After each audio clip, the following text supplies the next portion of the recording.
In the grand design of nature, the wolf is one of evolution's most successful blueprints. The sleek body, the elongated snout, the crushing jaws, and the pack mentality. This design is so effective that it conquered the northern hemisphere, from the frozen tundras of Siberia to the forests of North America. We look at a wolf and we see the ultimate canine predator. It is an icon we understand, respect, and fear. But thousands of miles away, isolated on a rugged island at the edge of the world, nature decided to try a bizarre experiment. It took the biological blueprint of a kangaroo, stripped away the hopping legs, and meticulously sculpted it into the shape of a wolf. It created a creature that looked like a dog, ran like a dog, and hunted like a dog, yet it was unrelated to any canine that had ever walked the earth. This was the Thylacine, better known as the Tasmanian Tiger. For decades, its story has been told as a simple tragedy, a sheep-killing monster that was rightfully hunted to extinction by defending farmers. However, modern science and historical detective work have revealed a truth that is far more unsettling. The Thylacine was not a monster. In fact, it was physically incapable of committing the crimes it was executed for. The extinction of the Tasmanian tiger was not a battle for survival, it was a hit job. It is the story of how humanity engineered the genocide of a species based on a lie, wiping out a biological miracle simply because we needed a scapegoat for our own incompetence. To truly appreciate what we lost, we must first understand the biological absurdity of the Thylacine. It is the single greatest example of convergent evolution in the history of mammals. Convergent evolution is when nature, faced with similar environmental problems, invents the exact same solution in two completely unrelated animals. Separated by 160 million years of evolution, the ancestors of the wolf and the ancestors of the Thylacine took completely different paths. The wolf came from the placental mammal line, developing young inside the womb. The Thylacine came from the marsupial line, birthing tiny, undeveloped, jelly bean-sized young that crawled into a pouch. Yet, the result was nearly identical. If you place the skull of a grey wolf next to the skull of a Thylacine, even an expert would struggle to tell them apart at a glance. They both evolved the same sharp canine teeth, the same shearing molars, and the same elongated snout for smelling prey. It is as if nature, having lost the blueprints for the wolf in the southern hemisphere, decided to build one out of spare marsupial parts. But the illusion was not perfect. The Thylacine was a creature of strange contradictions. While it had the head of a wolf, its rear end tapered into a stiff, thick tail that could not wag, resembling that of a kangaroo. Across its back ran a series of dark, bold stripes that earned it the nickname Tiger, giving it the appearance of a predator that had stepped out of a dream. It was a biological mosaic, a ghost from the ancient supercontinent of Gondwana that had survived in the time capsule of Tasmania long after its relatives on the mainland had vanished. While it mimicked the dog, the Thylacine possessed features that were distinctly alien, traits that unnerved the European settlers who first encountered it. The most famous of these was its jaw. A wolf or a dog can open its mouth wide to bite, but there is a limit to the mechanics of their jaw muscles. The Thylacine had no such limit. It could unhinge its jaws to a terrifying 120 degrees. When a Thylacine yawned, the top of its head and the bottom of its jaw formed an almost straight line, revealing a pink cavern of a mouth that looked more like a snake or a shark than a mammal. It was a display that was both spectacular and deeply unsettling, but its strangeness went beyond its jaw. It extended to the very way it moved. While a wolf is fluid and flexible, capable of sharp turns and high-speed chases, the thylacine was surprisingly stiff. Its spine was rigid, and its thick, kangaroo-like tail acted almost like a rudder.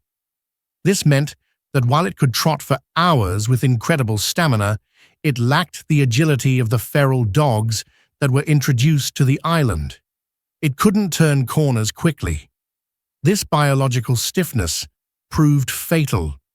When hunters or dogs chased them, the thylacines couldn't outmaneuver their pursuers. They were easily run down, betrayed by an anatomy that was designed for ambush, not for the chaotic chases of a new world. Furthermore, witnesses reported that when startled or cornered, the thylacine would revert to its kangaroo heritage. It would stand on its hind legs, using its stiff tail for balance, and perform a bizarre, stiff-legged hop. Imagine a wolf suddenly standing up and hopping away like a wallaby. This uncanny behavior fueled the fear and mystique surrounding the animal.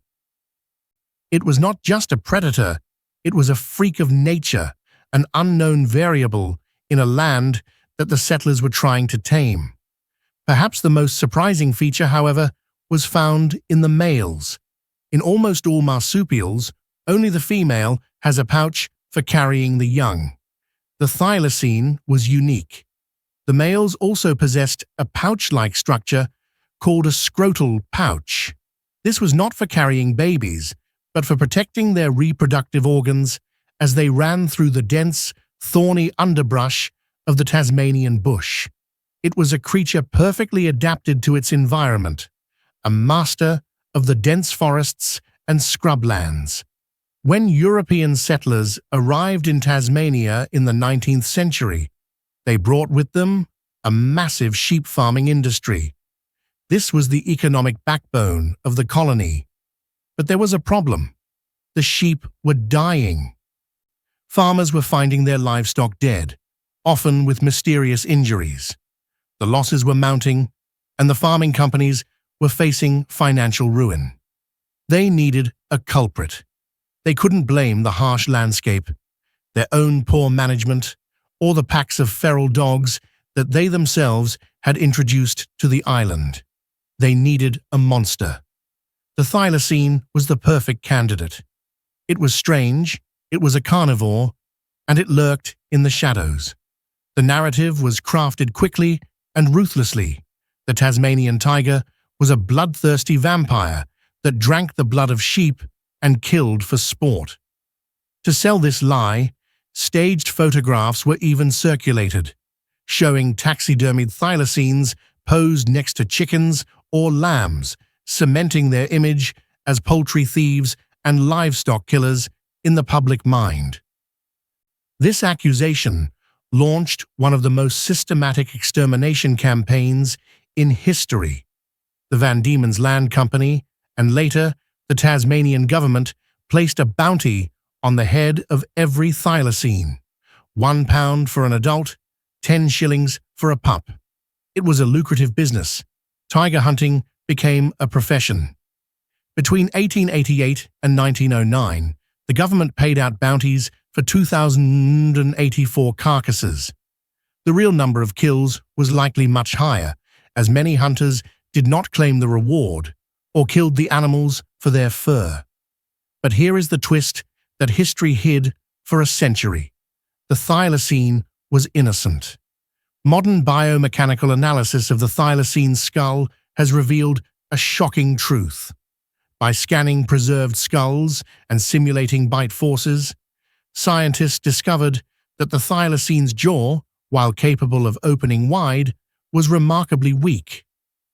Its long, thin snout was designed for snatching small, fast-moving prey like bandicoots, wallabies, and possums. If a thylacine had tried to tackle a full-grown sheep, its jaw would likely have snapped under the struggle. It physically could not have been the mass sheep killer the farmers claimed it was. The real culprits were almost certainly feral dogs and human mismanagement. The thylacine was framed. It was the victim of a smear campaign designed to cover up corporate failure. An entire species was demonized and wiped out for crimes it did not and could not commit. By the 1930s, the silence in the Tasmanian bush was deafening. The thylacine was gone from the wild. The relentless hunting, combined with habitat destruction and introduced diseases, had pushed the population past the point of no return. The tragic finale of this species played out not in the wild, but in a concrete cage in the Beaumaris Zoo in Hobart. His name was Benjamin. Benjamin was captured in the wild in 1933. He was the last known thylacine on Earth. For 3 years, he was a curiosity, a living museum exhibit. We have footage of Benjamin from this time. It is less than a minute of silent black and white film, but it is one of the most haunting pieces of cinema in existence. In the footage, Benjamin paces nervously around his small enclosure. He sniffs the air. He looks at the camera with a gaze that seems bewildered. At one point, the zookeeper rattles the cage mesh to make him react, to make him do something tiger-like for the camera. Benjamin opens his mouth in that famous snake-like gape, not in aggression, but in a defensive threat display. He is anxious, displaced, and utterly alone. Tragically, because the film is silent, we do not know what he sounded like. Accounts say the thylacine made a double yip barking sound, similar to a terrier, but that sound was never recorded. The voice of the species vanished into the ether before we ever thought to save it. The end came on September 7th, 1936. It was a time of turmoil for the zoo, and management was failing. On that particular night, the temperature in Hobart plummeted below freezing. Usually, the animals were locked into their sheltered sleeping quarters for the night. But that evening, the zookeeper forgot. Benjamin was locked out of his shelter. The animal that had evolved for millions of years to survive the temperate rainforests was left exposed on a cold concrete floor in the freezing wind. He died alone in the night, not from a bullet, but from neglect. With his last breath, a lineage that stretched back to the supercontinent of Gondwana was extinguished. The irony is crushing. The species was granted official government protection on July 10th, 1936. Benjamin died just 59 days later. Humanity finally decided to save them, 2 months too late. But is the story truly over? In the labs of Colossal Biosciences and the University of Melbourne, the thylacine is currently the subject of one of the most ambitious de-extinction projects in the world. Unlike the dodo or the mammoth, we have exceptionally good genetic material for the thylacine. Because they went extinct so recently, we have preserved specimens in museums that are startlingly intact. One specimen in particular, a baby thylacine preserved in alcohol for over a century in Stockholm, has provided a scientific goldmine. The preservation was so perfect that scientists were able to extract not just DNA, but RNA, the genetic instructions that tell the body how to build proteins. This is a monumental distinction. DNA is just the blueprint. RNA is the instruction manual that tells the builders what to do. Recovering the RNA means we can see exactly which genes were switched on in the thylacine's muscles and skin. It illuminates the biology of a ghost, giving us a clearer path to resurrection than any other extinct species. Scientists are now mapping the thylacine genome and comparing it to its closest living relative, the tiny mouse-like dunnart. The plan is to edit the dunnart's genome to turn it into a thylacine. It sounds like science fiction, but the path is theoretically possible. Yet, the return of the thylacine poses a different question than the dodo. The habitat of the thylacine, the Tasmanian bush, is largely intact, but its absence has left a gaping wound. Without the thylacine as the apex predator to remove sick and weak animals, the ecosystem has suffered. The Tasmanian devil, the island's other famous carnivore, is currently being wiped out by a contagious facial tumor disease. Ecologists argue that if the thylacine were still there, it would have preyed on the sick devils, naturally quarantining the disease and stopping the spread. The extinction of the tiger didn't just kill one species, it destabilized the health of the entire island.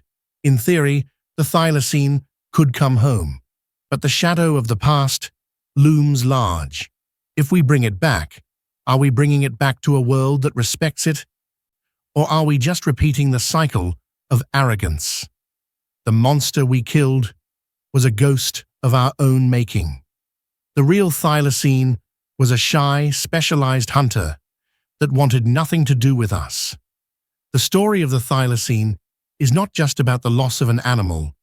It is a mirror reflecting the darkest parts of human nature.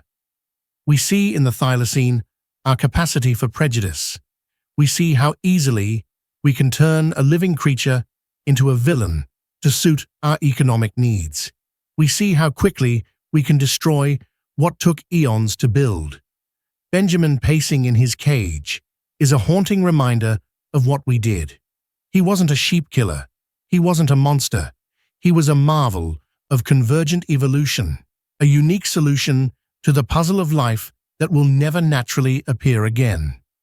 As we stand on the brink of potentially bringing this species back, we must reckon with the truth. We didn't kill the Tasmanian tiger because it was dangerous. We killed it because it was easier to blame the unknown than to fix our own mistakes. The thylacine was the wolf that wasn't, the tiger that never was, and the victim that haunts us still. If you found this investigation into the framing of the Tasmanian tiger fascinating, make sure to subscribe and join us for more cold cases from the extinct echoes. And let us know in the comments. If the thylacine is brought back, do you think we deserve a second chance to live alongside it?